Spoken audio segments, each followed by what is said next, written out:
Hello ළමයි. අද මම ඔයාලට කියලා දෙන්නම් කොහොමද ටයිම් ප්ලෑනර් බුක් එකක් හදන්නේ කියලා. ඉතින් එන්නකෝ ඩේලි ටයිම් හැකර් එකයි මන්ත්ලි ටයිම් හැකර් එකයි අපි හදමු. ඉතින් මේ තියෙන්නේ මම දැනට කන්ටිනියු කරගෙන යන මගේ ටයිම් ප්ලෑනර් බුක් එක. ඉතින් ඔයාලටත් පුළුවන් ටයිම් ප්ලෑනර් බුක් එකක් කන්ටිනියු කරගෙන යන්න. ඇත්තට මේක ලොකු වාසියක් අපිට හැමදාම එක වගේ මහන්සි වෙලා වැඩ කරනකොට කම්මැලි නැතුව එක දිගට වැඩ කරන්න ඒක ලොකු ගැම්මක්. ඇත්තට මේ කියන්නේ අදට වඩා හෙට වැඩියෙන් කොටු ටිකක් පාට කරන්න ලැබෙනවා කියන්නේ ඒක අර ඒ වැඩේ දිගට කරගෙන යනකොට ලොකු ආසාවක් ඇති වෙන වැඩක්. ඉතින් අපි හදමු මුලින්ම කොලයක් ගන්න. ඉතින් ඔයාලට පුළුවන් මේකට පොතක් ගන්න. මම ඉතින් ඔයාලට කියලා දෙන්න ඕන නිසා කොලයක වෙනම හදලා පෙන්නන්න. ඉතින් දිග පැත්තට 6ක් ගන්න ඕනි. ඒ කියන්නේ 10 6ක්. 10 6ක් කියන්නේ 60ක් තියෙනවානේ. පැයට මිනිත්තු 60 නිසා අපි ඒ විදිහට 10 6ක් අරගෙන පැයට මිනිත්තු 60 ලියා ගන්නවා. ඊට පස්සේ 15ට අපි 12ක් පැය 24යිනේ තියෙන දවසට. ඉතින් අපි 12ට නම් ඔයා දවස් පටන් ගන්න 12 ඉඳන් 1 1 ඉඳන් 2 ඒ විදිහට ඔයාට පැය 24 ලියාගෙන යන්නත් පුළුවන්. එහෙමත් නැත්නම් ඔයා 12ට සාමාන්‍යයෙන් ඒ වගේ ටයිම් එකකට වැඩ කරන්නේ නැත්නම් උදේ පාන්දර අර ලොකු ඉඩක් පාට කරන්න නැතුව තියෙද්දි අපිට නිකන් මොකද්ද වගේනේ.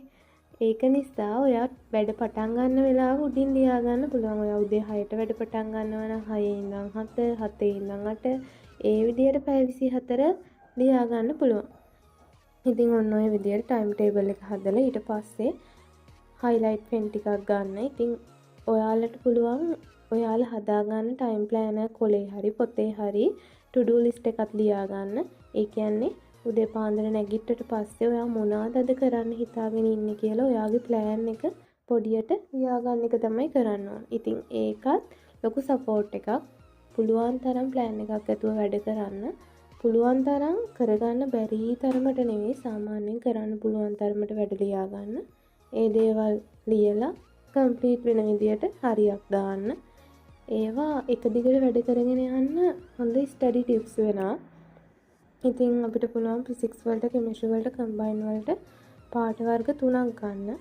ඊට පස්සේ ඔයා ෆිසික්ස් කරා නම් අද ඒ වෙන්වුණු පාටින් ඔයාට පුළුවන් මේ ටයිම් ටේබල් එකේ කොටු පාට කරගන්න. එතකොට කෙමිස්ට්‍රි කරා නම් කෙමිස්ට්‍රි වලට දැන් මම ගන්න යතන කහ පාටනේ. එතකොට ඔයාට පුළුවන් කහ පාට highlight එකකින් කෙමිස්ට්‍රි කරපු පැය ගාන කලර් කරන්න. ඉතින් මේ විදියට කරද්දිත් ඔයාට පුළුවන් ඔයා මොනවා හරි සබ්ජෙක්ට් එකක් අඩුවෙන් කරවුවොත් ඔයාට පුළුවන් කාලයක් යද්දි ඒක දැනගන්න. ඉතින් හිතන්නකෝ ඔයා පැය දෙකක් කෙමිස්ට්‍රි කරා කියලා. එතකොට ඒ පැය දෙක තමයි ඔය පාට කරේ. එතකොට ඔයා ෆිසික්ස් විනාඩි 20ක් කරලා ආයි විනාඩි 20ක් නිකන් ඉඳලා ආයි විනාඩි 20ක් වැඩ කරලා ඒක තමයි රෝස පාටින් පාට කරේ. දැන් එතකොට ඇප්ලයිඩ් පාට කරනවා. ඉතින් ඔයා වැඩ කරන්න පටන් ගන්න ටයිම් එක මතක තියාගන්න. ඊට පස්සේ ඔයා පුටුවෙන් නැගිටලා යන වෙලාවට අනිවාර්යෙන් ටයිම් ප්ලෑන් බුක් එක පාට කරලා යන්න. අපි හිතනවනේ ගොඩක් වෙලාවට ආද දවස් නම් ගොඩක් වැඩ කරා මට අද ගොඩක් මහන්සි එහෙම කියලා. හැබැයි අවසානයේ අපි මේ වගේ ටයිම් ටේබල් බුක් එකක් කන්ටිනියු කරනකොට තේරෙනවා අපි ඇත්තටම හරියට වැඩ කළා නෑ වැඩි වෙලාවක්. අපි වැඩි වෙලාවක් පුටුවේ වාඩි වෙලා ඉඳලා විතරයි කියලා. ඉතින් මේ වගේ ටයිම් ප්ලෑනර් බුක් එකක් ඔයාලත් හදලා බලන්න. ඇත්තටම ඒක මාර ප්‍රොඩක්ටිව් වෙනවා. ඉතින් අවසානයේ ඔයා වැඩ කරපු පැය ගන්න අවසානයේ ඒ විදිහට ගණන් කරලා ලියන්න පුළුවන්. ඉතින් දැන් අපි බලමු මන්ත්ලි ප්ලෑනර් එකක් හදන්නේ කොහොමද කියලා. මන්ත්ලි ප්ලෑනර් එකක් කියන්නේ සාමාන්‍යයෙන් ඔයා 2026 A-level exam ලියන්න ඉන්න ළමයින්ට නම් මාස 6ක් 7ක් වගේම තව තියෙන්නේ. ඉතින් ඔයාට කොළ 7යි මේකට ඕන වෙන්නේ. ඔයා මුලින්ම මාසෙට දවස් 31ක් තියෙනවානේ. ඉතින් 15ට රූල් 31ක් ගන්න. එතකොට එහා දිග අතට ඒ කියන්නේ ඔය මම දැන් ලියන් දින පැත්තට ඔයා 12ක් බෙදා ගන්න ඕන. කොටස් 12ක් ඒ කියන්නේ පැය 12ක්. සමා වෙන්න පැය 12ක් නෙවෙයි කොටස් 24ක් බෙදා ගන්න ඕන. දවසට පැය 24ක් තියෙනවානේ. මේ පැය 24. ඉතින් ඔන්න මම දවස් 31 ලියාගෙන ඉවරයි. ඊට පස්සේ මේකෙත් අර මාසෙට කොච්චර වැඩ කළාද කියලා අපිට අවසානයේ බලන්න පුළුවන්. ඉතින් මේ මාසෙට වඩා ලබන මාසේ මීට වඩා පැය ගාණක් වැඩියෙන් වැඩ කරන්න මේකත් ලොකු සපෝට් එකක් වෙනවා. ඉතින් ඔයාලා ටිකක් ලොකු කොලයක් ගන්න. මට අමතක වුණා උඩින් මේ පැය ගාන ලියන්න ඕනි කියලා ඒක නිසා ඉඩ මදි වුණා. ඉතින් මේ විදියට ඊට පස්සේ ටයිම් ටේබල් එකක් විදියට මේක අපිට හදාගන්න පුළුවන්. ඊට පස්සේ මම කලින් කන්ටිනියු කරගෙන ගියපු ඩේ ප්ලෑනර් බුක් එකෙන් අපි බලමු කොච්චර වැඩ කරලා තියෙනවද කියලා. ඉතින් මම දැන් ඔය පාට කරන්නේ පැය 7ක් වැඩ කරපු දවසක්.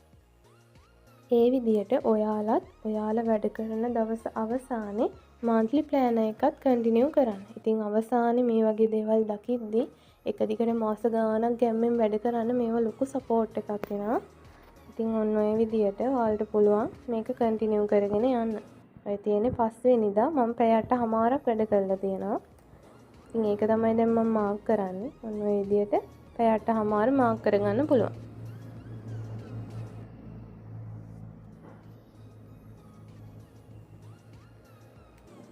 ඉතින් අද මම අරගෙන ආපු monthly planner එකයි time hacker එකයි ඉවරයි. ඉතින් ඔයාලත් කමෙන්ට් එකක් දාගෙන යන්න මේක ඔයාලට වැදගත් වුණාද කියලා.